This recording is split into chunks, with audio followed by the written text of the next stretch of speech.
¿Ya? Entonces, los vicios de refracción tienen que ver pues con la luz, ¿ya? Que se comporta como una onda que va a viajar por el espacio y esta onda de luz va a incidir sobre lo que es el objeto.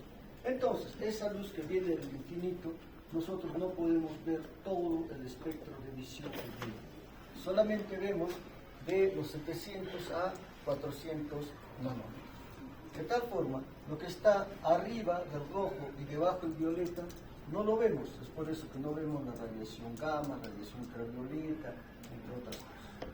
Todo lo demás sí lo vemos, ¿ya? Entonces, la luz cuando viene del infinito va a pasar a través de diferentes medios.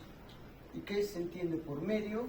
A cualquier material que vaya a transmitir la luz, ¿ya? Y en cada medio pues va a haber una velocidad diferente en la que va a pasar por esos medios, ¿ya? Y el otro, el índice de refracción, es importante, es la relación de la velocidad de la luz en el vacío y la velocidad en el medio. Índice de refracción, velocidad de la luz en el vacío sobre velocidad de la luz en el medio, ¿ya? Entonces, las superficies que separan los medios ópticos se conocen como interfaces ópticas. ¿Por qué es importante esta interfase óptica?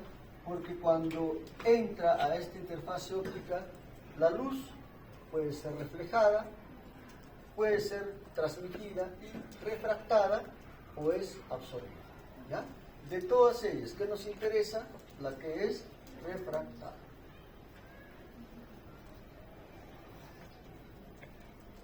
Entonces, tenemos la interfase óptica, un rayo incidente y un rayo reflejado. La otra, el rayo incidente, rayo refractado. De tal forma que va a pasar por esta interfase óptica o bien acercándose a esta superficie normal o alejándose de ella.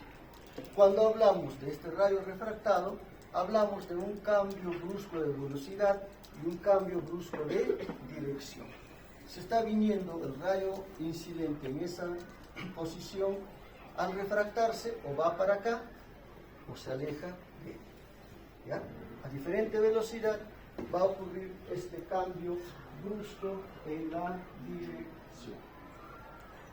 Entonces, cuando ocurre la refracción, si viene la refracción es de un índice de menor a mayor índice de refracción, ¿qué es lo que va a pasar? Se acerca a lo normal. Y si va de un índice de mayor a menor índice de refracción, ¿qué es lo que va a ocurrir? Se aleja de la visión normal.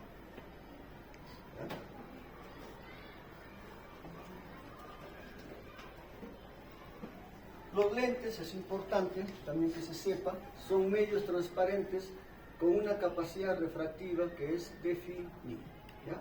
Pueden ser lentes convergentes, en este caso lentes convexos o positivos, que van a hacer pues que los rayos de luz incidentes se acerquen a lo normal. ¿Qué implica esto? Que la luz que viene del infinito se refracta y va hacia la normal. Y esto debe enfocarse ¿dónde? En el área de la retina.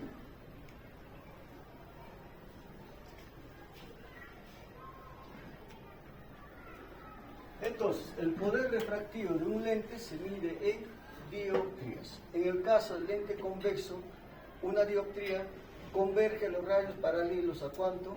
A 1 metro de distancia, ¿ya? Entonces,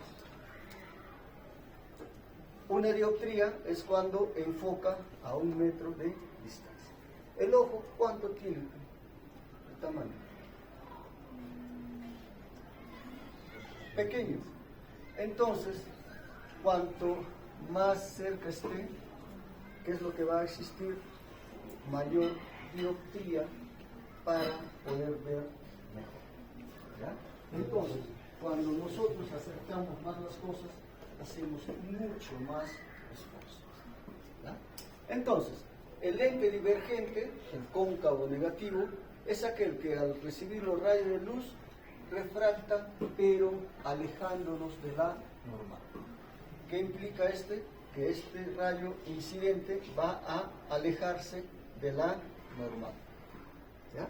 Entonces es acá la continuación de ella lo que va a determinar dónde está enfocándose. ¿Ya? Es una cuestión virtual. Eso es en el caso de los lentes esféricos, tanto hipermetropía, tanto miopía. Pero cuando hablamos de lentes esferocilíndricos, que son dados por la curvatura de las córneas, porque en la córnea tenemos nosotros dos ejes,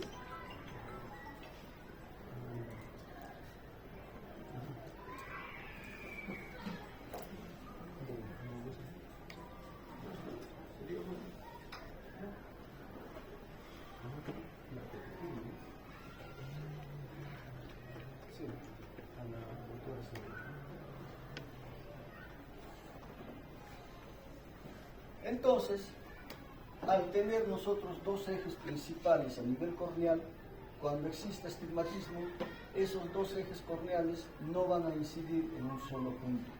Un ojo incide en un punto, el otro ojo incide en otro punto, y esto va a condicionar de que exista un espacio donde se va a enfocar la imagen, ¿no? Y no en un punto como ocurre con la hipermetropía y con la miopía.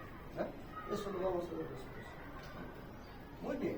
Entonces, el sistema humano es pues un sistema óptico que está formado principalmente por un poder refractivo ocular donde la córnea tiene el mayor poder refractivo, las 2/3 partes, 42 dioptrías, y el cristalino, 22 dioptrías con el tercio de lo que es el poder refractivo.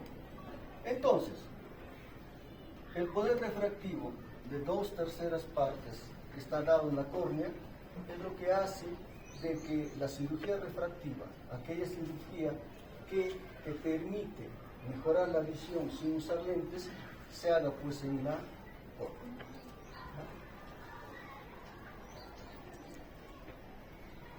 Cuando existe un paciente que tiene un vicio de refracción, esto se va a manifestar por una disminución de la visión. ¿Ya? Y esa disminución de la visión se traduce a través de cuánto ve en la cartilla de Snellen.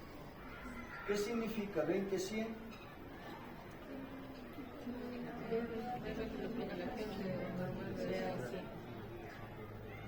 ¿100 qué? ¿20 qué? ¿Ya?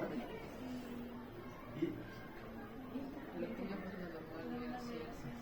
100. 10. ¿Ya? Ya vino una pregunta del examen. ¿Sí?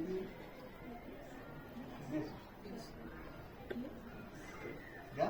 Entonces, la audiencia visual disminuida, que nos va a decir que la principal causa de esa disminución de la visión es probablemente un vicio de refracción. Es por eso que existe tanto intrusismo en lo que es la oftalmología. ¿Por qué? Porque gran parte de la población usa lentes. Vean, acá casi el 70% está con lentes, 80%. Parece mujeres versus varones en medicina, ¿no? Casi esa es la proporción ya ahora, ¿sí? Más chicas que varones. Vamos a cambiar el tiempo. Y lo que se viene es el futuro.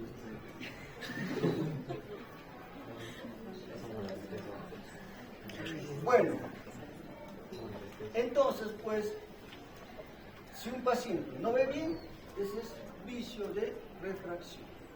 ¿Y cómo se sabe si ese paciente tiene vicio de refracción, así de forma rápida?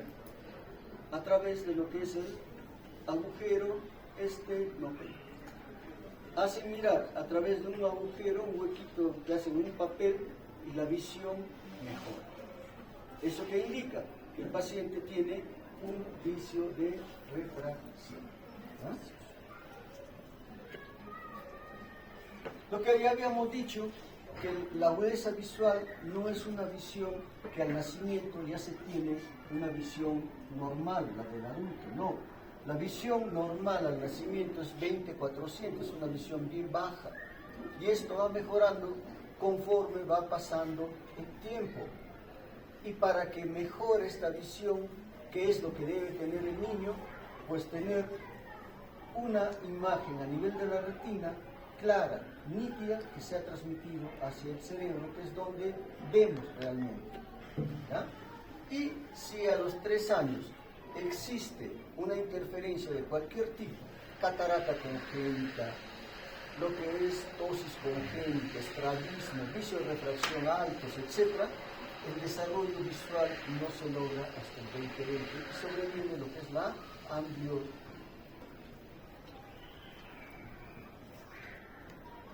Entonces, cuando existen trastornos de los vicios de refracción, todas ellas son ametropías, ¿ya?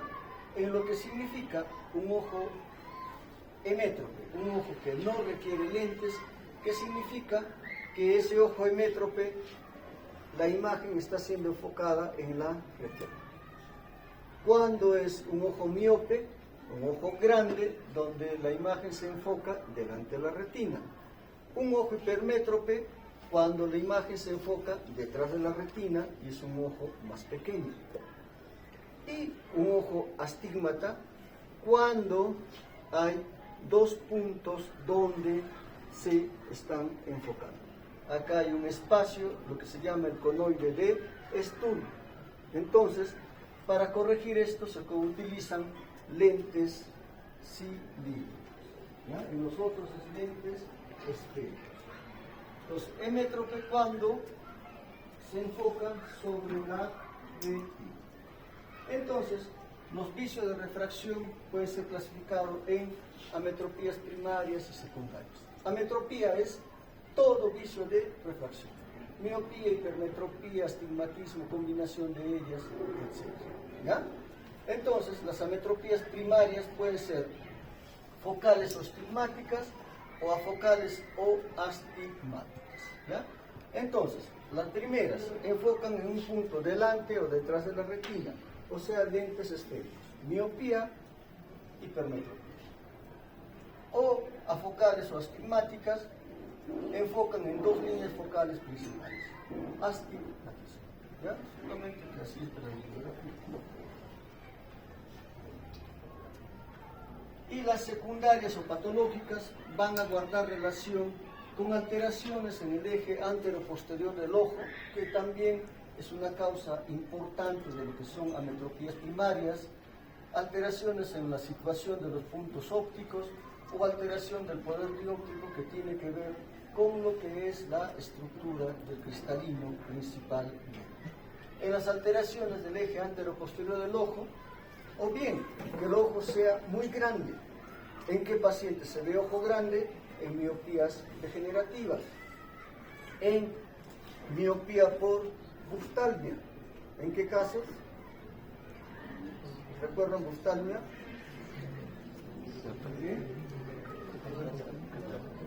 Glaucoma congénito. En alteración del eje anteroposterior puede ser hipermetropía por microoftalmo, porque ya es un ojo muy pequeño, ¿ya? O porque hay algo que está empujando el segmento posterior. Alteraciones en la situación de los puntos ópticos, ya sea porque el cristalino está localizado muy anterior o muy posterior. Quedará miopía e hipermetropía.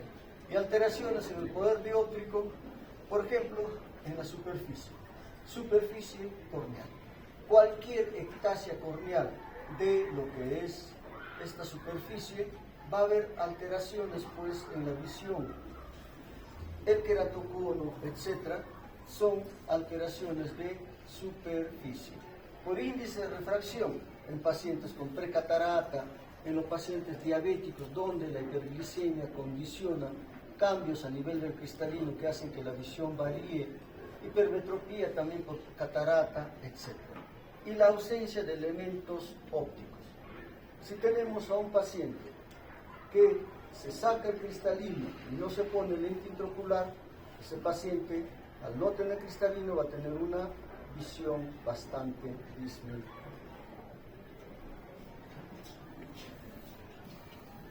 Entonces, al final, los trastornos de refracción pueden ser resumidos en hipermetropía, miopía, astigmatismo y presbicia.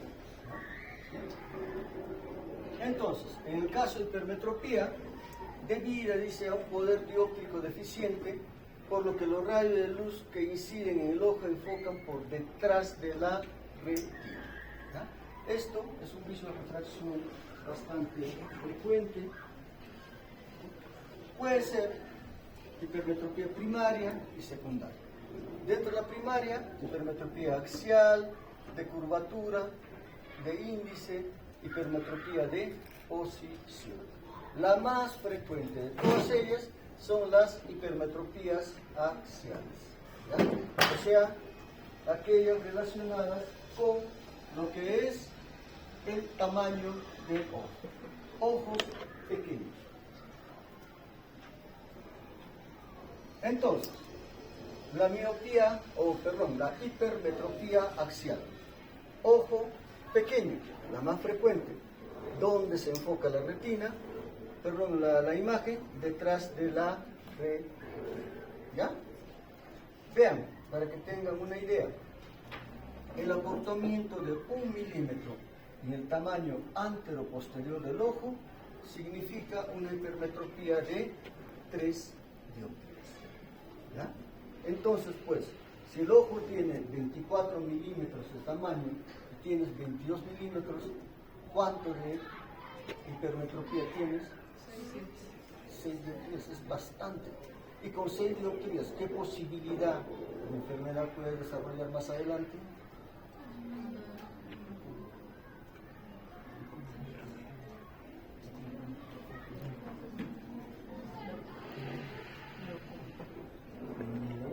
Si le hemos dicho hoy día, no, puede haber ambliopía, ¿ya?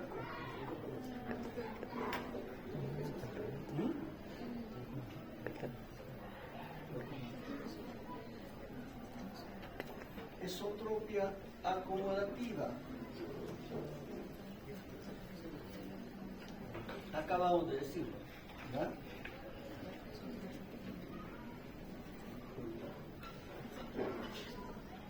Por disminución de la curvatura de la córnea o cristalino, también se va a dar, ¿no? La hipermetropía. Por ejemplo, un aumento de 1 milímetro en el radio de curvatura de la córnea determina una hipermetropía hasta de 6 dioptrías, ¿ya? Entonces, pues, el ojo, como en toda parte del cuerpo, es perfecto. Si no se cumple tal como debe ser, nos metemos en muchas complicaciones.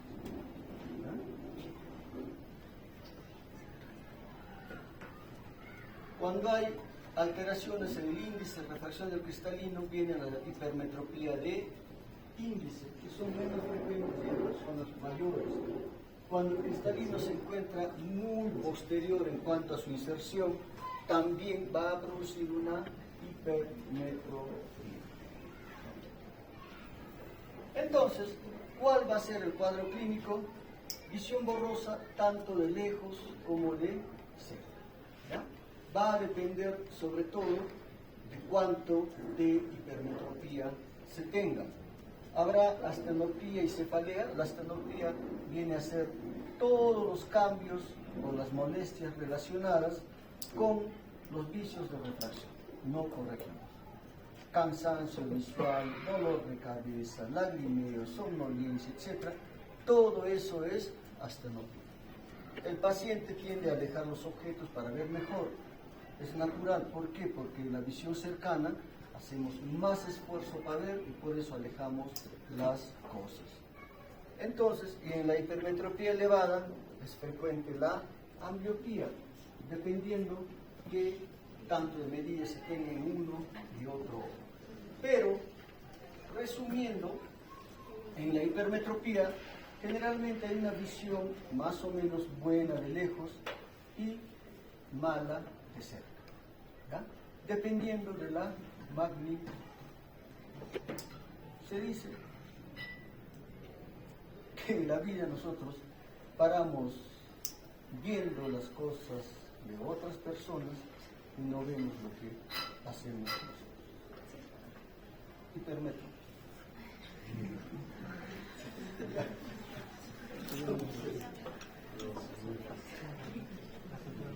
Visión borrosa en hipermetropía. Se ve borrosa, pero a mayor medida, mayor disminución de la visión. Veremos más borrosa. Esa es la visión de un paciente normal en la periferia de un paciente con hipermetropía. Entonces, ¿qué se corrige o cómo se corrige? Primero, ¿con qué se va a hacer el diagnóstico? A través de lo que es la agudeza visual. Todos los vicios de refracción se traducen en disminución de la agudeza visual. Y en estos pacientes que encontraremos pues signos astenopeicos, cefalea, etc. ¿Recuerdan cómo es la cefalea en un paciente que tiene un vicio de refracción?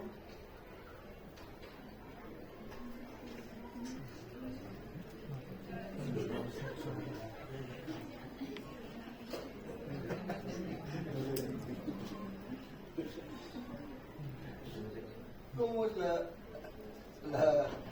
visión? La cefalea en un paciente que tiene vicio de refracción.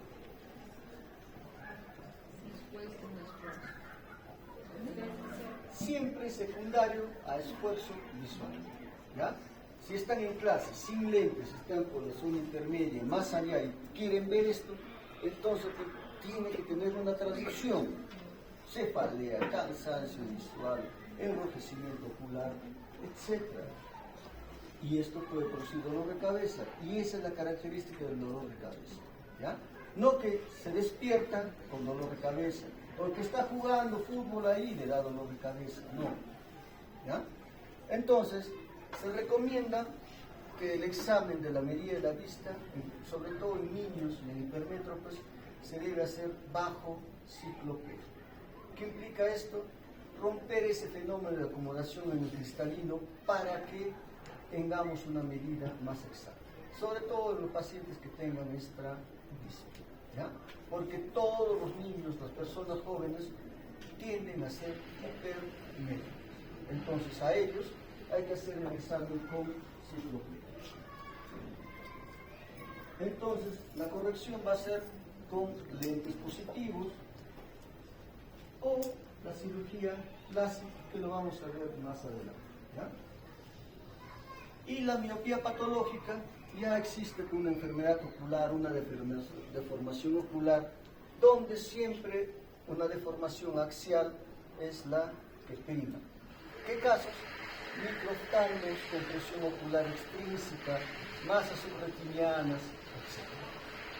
Tipo de curvatura, heridas y cicatrices corneales, porque también habíamos visto que la córnea afecta a la hipermetropía. Tipo de posición, subluxación y luxación posterior del cristalino, cambios percataratosos o ausencia de lente en caso de afán. Muy bien. La otra patología viene a ser la miopía, todo lo contrario a la hipermetropía, caracterizada por un poder dióptrico excesivo, por lo que los rayos de luz paralelos van a incidir en un ojo miópico, van a estar delante de la retina. Entonces, también puede ser primaria, axial, miopía axial, de curvatura, de índice, miopía por posición. De todas ellas, ¿cuál es el tipo de miopía más frecuente? La miopía axial, el tamaño del ojo. ¿Ya? Eso es lo más frecuente.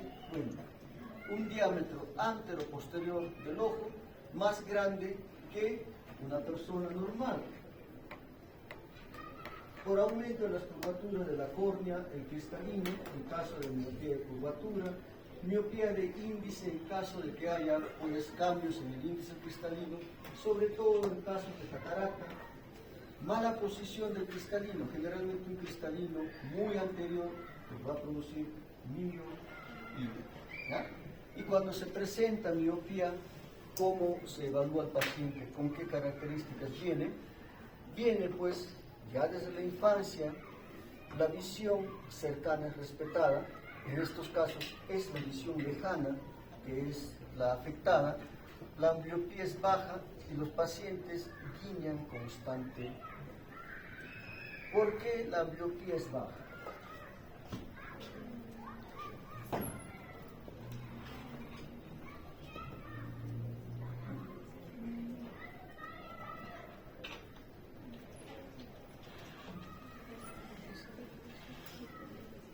Porque en líneas generales, cuando hay ambliopía, existen imágenes borrosas que se van transmitiendo al cerebro. Sucede en la hipermetropía porque hay visión lejana disminuida, visión cercana disminuida. Pero acá hay una visión lejana disminuida y la cercana conservada. Y eso permite una buena calidad de imagen que es enviar al cerebro. Por lo tanto, en estos pacientes la ambliopía es baja. ¿Por qué guiñan constantemente el ojo?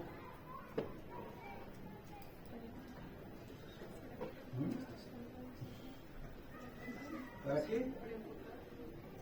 ¿Ya? Tratan de emular qué cosa.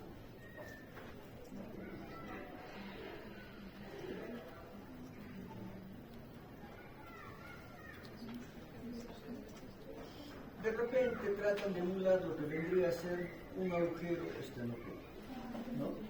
Porque cuando están guiñando, pues mejora la visión. Entonces, por eso ves a los pacientes entrecerrando los ojos constantemente. Pero esto es a costa, o esto va a traer también pues molestias de astenopía.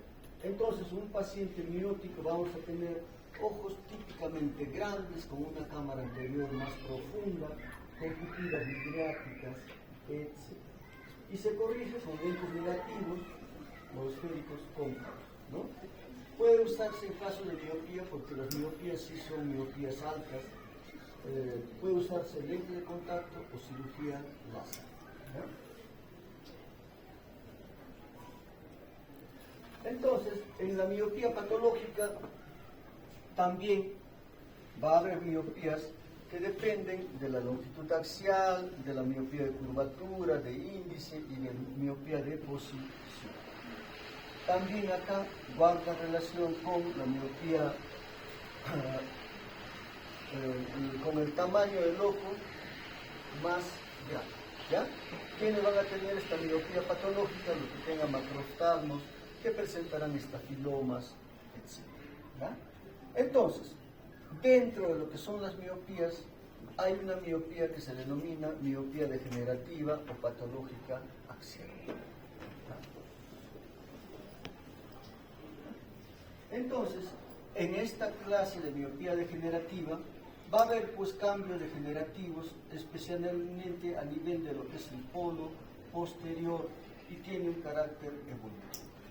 Entonces, cuando hablamos de una miopía degenerativa, ya no hablamos de lo que es un vicio de refracción. Ya ahí estamos encontrando nosotros una enfermedad en la retina. ¿Ya? Solo se presenta en 4% de las miopías. En esta miopía degenerativa, que encontraremos ojos grandes, córnea plana, cámara anterior profunda, midriasis, manchas de Fuchs, que lo vamos a ver ahora, cono miópico, estafiloma escleral, degeneración del vítreo, desprendimiento de retina, visión borrosa, escotomas, etc. ¿Ya? Entonces, una miopía degenerativa es una miopía o es una retina enferma. Vean, un ojo normal y un paciente con miopía patológica. ¿Cuál es la papila? A ver, señala la papila ahí. Ahí incluye el directo.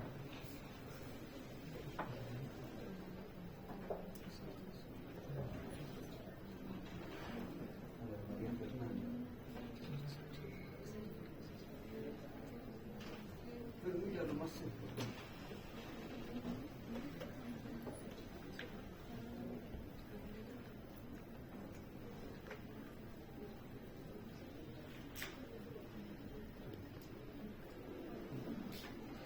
A ver, ya lo ves. Vamos a caer mal.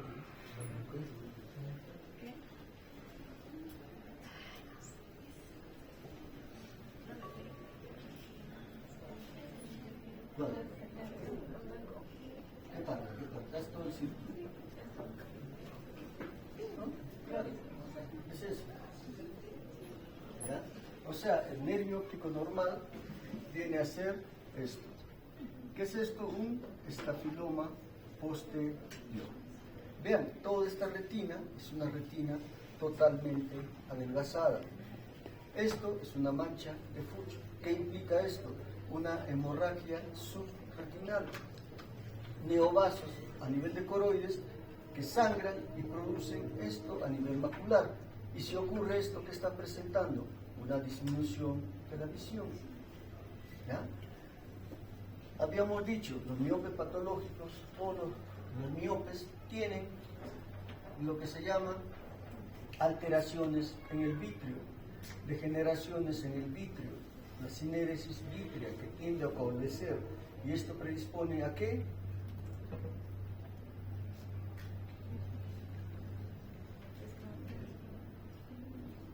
¿De qué?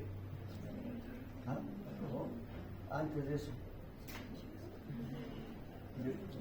Desprendimiento posterior del vitrio, que puede condicionar qué cosa previo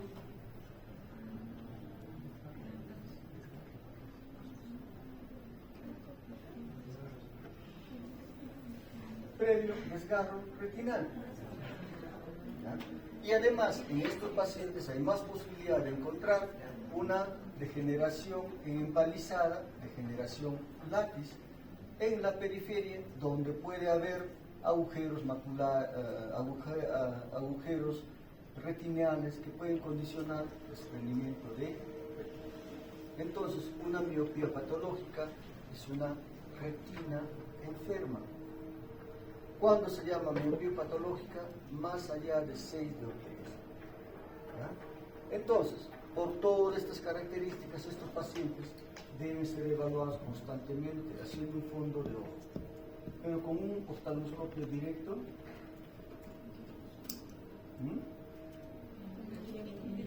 ¿Por qué? Para buscar todo lo más. Con el directo vemos solo esto, con el indirecto vemos la retina intermedia y la retina periférica.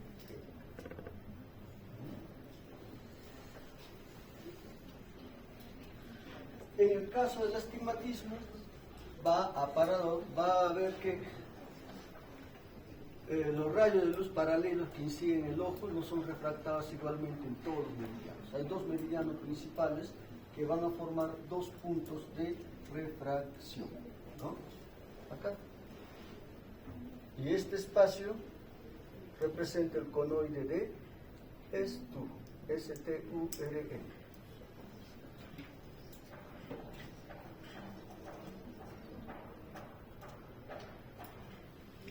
Entonces, los pacientes con astigmatismo suelen tener más cantidad de astenopía. Son los que más molestias producen, ¿ya? Y va a haber pues una disminución de la visión también, pero esto es proporcional a la magnitud del astigmatismo. Generalmente los astigmatismos a veces tienen una visión más o menos conservada, pero a expensas de mayor astenopía, mayor cansancio. Entonces, la imagen va a estar en dos puntos focales perpendiculares, ¿no? Y puede estar enfocadas en la retina, delante de la retina, detrás de la retina. ¿Ya? Esos son los simples. Los compuestos, ambos están adelante o atrás de la retina, y los mixtos, uno adelante y uno atrás. Ya, esto sí es solo como información. La mayoría de todos los astigmatismos son astigmatismos regulares. Astigmatismos regulares que van a estar dados por esa situación de que los meridianos verticales y horizontales no son iguales, sino diferentes. Y los astigmatismos irregulares es cuando en la córnea se presenta alguna irregularidad propia de una cicatriz anterior, de un leucoma, etc. Entonces, el astigmatismo simple, cuando uno de los meridianos se encuentra en el plano retiniano, mientras que el otro es ametrópico, miópico y hipermetrópico. Astigmatismo miópico simple, uno en la retina y el otro en el lado de miopía. Astigmatismo hipermetrópico simple, uno enfoca en la retina y el otro detrás de la retina.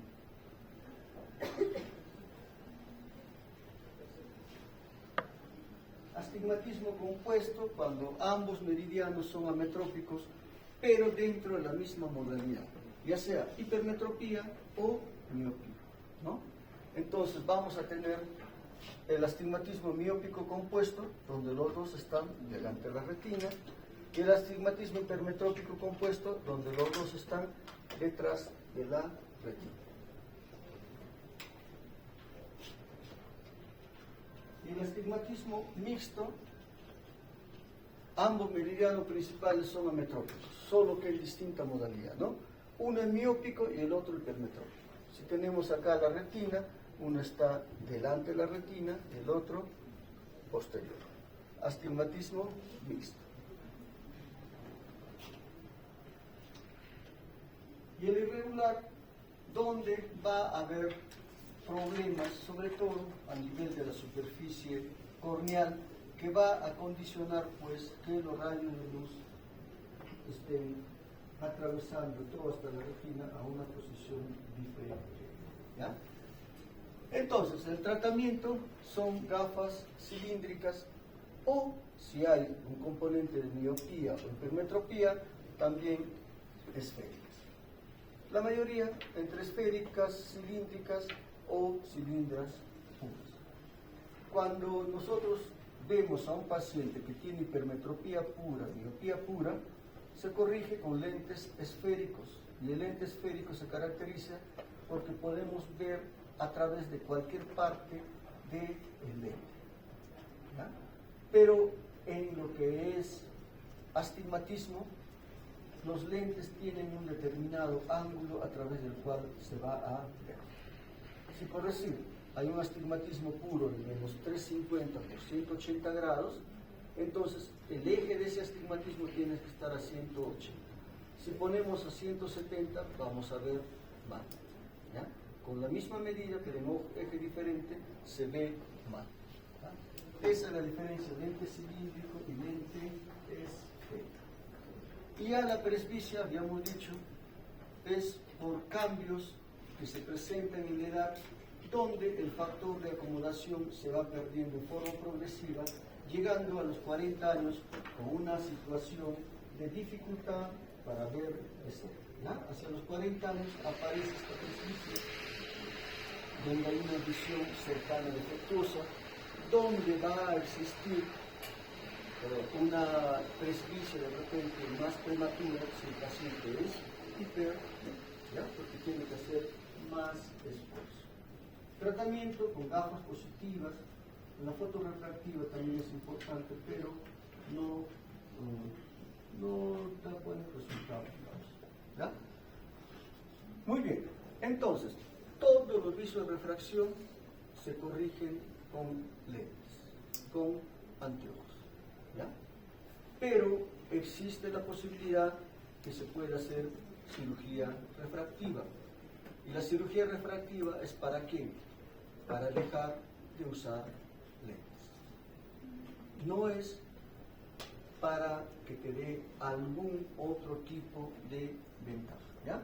Solamente deja de usar lentes, pero con una visión normal, una visión que te producen los lentes.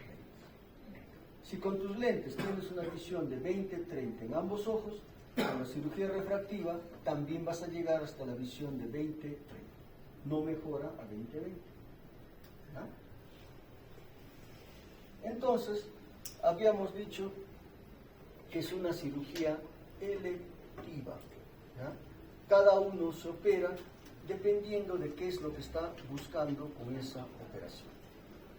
Si por decir, hay personas que tienen que postular a las Fuerzas Armadas, policiales, y la agudeza visual es un requisito de tener buena visión, al operarse pasan ese requisito. ¿Ya? Pero después, ustedes pueden estar con sus lentes y no va a haber ningún tipo de problema. ¿Ya? Ahora, los tipos van a ser cirugía corneal y cirugía intraocular. La corneal es la más frecuente, ¿no?, que se hace con cirugía incisional, la queratotomía radial y arcuata, que se hacía antes. En los momentos actuales, si les ofrecen una cirugía de esto, háganse la cirugía láser, ¿ya? No la anterior. Y a nivel intraocular, que se hace en algunos pacientes donde se ponen lentes de tipo fágico o pseudofágico, como lo vamos a ver. Entonces, en la queratotomía radial consiste en cortes radiales con una profundidad del 90%, que abomban la periferia y aplanan la parte central. Y esos son los cortes que se hacían para lo que es, pues, la cirugía radial, que daba buenos resultados, pero te tienes una córnea muy debilitada. La queratotomía arcuata, que ya se hacían las incisiones, ¿no?, para situaciones de astigmatismo, ¿ya? Pero todo esto ya hay que hacerlo con lo que viene a ser el excimer láser, ¿ya? Entonces, el excimer láser es una patología, un procedimiento que da muy buenos resultados si es que se elige bien al paciente, ¿ya? De repente, miopías de 8 podrían entrar, astigmatismo de 5, 6, hipermetropías, ¿ya? Pero, ¿no?, tiene que el paciente ser por lo menos mayor de 20 años, tener una medida ya estable por un año. La córnea no debe ser delgada, ¿ya?, porque con este procedimiento se va a adelgazar la córnea, cuyas manifestaciones pueden presentarse a veces no en forma inmediata, sino en forma tardía, ¿ya? Entonces, pues, en estos pacientes, si está bien elegido, da muy buen resultado. Todos los pacientes logran una visión normal, 20/20, 20/25, salvo que haya una ambliopía de fondo, ¿ya? Entonces, ¿en qué consiste la cirugía láser? En que con un microquerátomo vamos a sacar parte de la córnea, un flap corneal, y en esta zona donde no está el flap se trabaja con el rayo láser para alterar la curvatura de la córnea. Terminada esto, se pone el flap y ya queda el ojo y la visión mejor.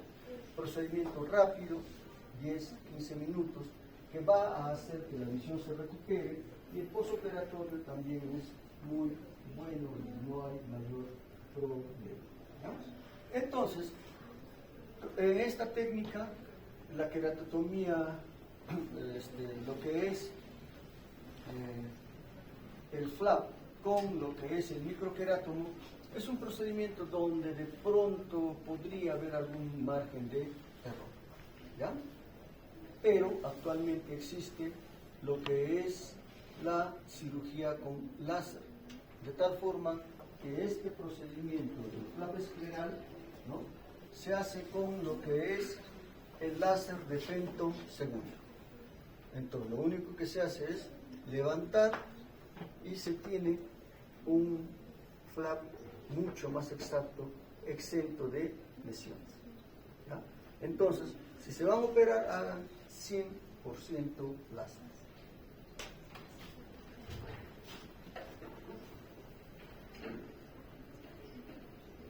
Puede haber algunas complicaciones, ¿sí?, cuando en el postoperatorio inmediato no hay que refregarse los ojos, porque ese flap que está colocado ahí puede arrugarse, y esto condiciona distorsión de la visión, ¿ya? Puede haber crecimiento epitelial,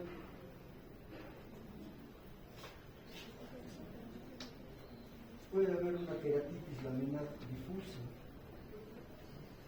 complicaciones específicas, ¿no? El trauma, queratitis, etc. Opacidad corneal del case también se presenta. Todo relacionado con alteraciones de la superficie corneal. Es raro que exista infección, es raro que exista ectasia, pero a futuro no se sabe. ¿Ya? Ahora bien, puede haber problemas donde la cirugía láser no da buen resultado, ¿no? Por ejemplo, en pacientes con cirugía que tienen algún grado de lo que es queratocono, la cirugía refractiva está contraindicada. Entonces ahí se puede usar anillos intraestromales, ¿no? Que se ponen en el estroma, y con esto se previene el avance de lo que es el queratocono. Se mejora algún grado de lo que es la miopía por visiorefracción que pueda tener el paciente, ¿ya? También esta corrección quirúrgica ahora se usa el cross-linking, que es para endurecer la córnea, también en estos pacientes que haya ectasia corneal, que haya queratocono. Y el otro tratamiento viene a ser la corrección quirúrgica, la colocación de lentes intraoculares que pueden ser fáquicas o pseudofáquicas. Fáquicas, ¿cuándo? Cuando existe o se coloca estos lentes en un paciente que tiene cristalino. El cristalino está ahí y se pone el lente. ¿En quiénes se usa? En ametropías altas, ¿ya? Una miopía de 12, 15, 18 o más, se debe usar estos lentes fácicos, ¿ya? En caso de cirugía refractiva, la cirugía no se hace para disminuir la medida. Si tú tienes 11 de miopía y quedas en 4, la visión con 11 y con 4 va a ser cuentaderos a 2, 3 metros. No te ayuda, ¿ya? La cirugía es para que veas 20 metros, ¿ya? No para bajar la medida. Listo. Entonces, estos tipos de lentes fáquicos pueden estar anclados en lo que es el ángulo o pueden estar anclados en lo que es el índice. Da un buen procedimiento, es un buen procedimiento porque es un procedimiento reversible. Cualquier cosa, molestia, etcétera, se saca. Se debe hacer una irectomía periférica. ¿Para qué? Para que no pueda existir un bloqueo pupilar.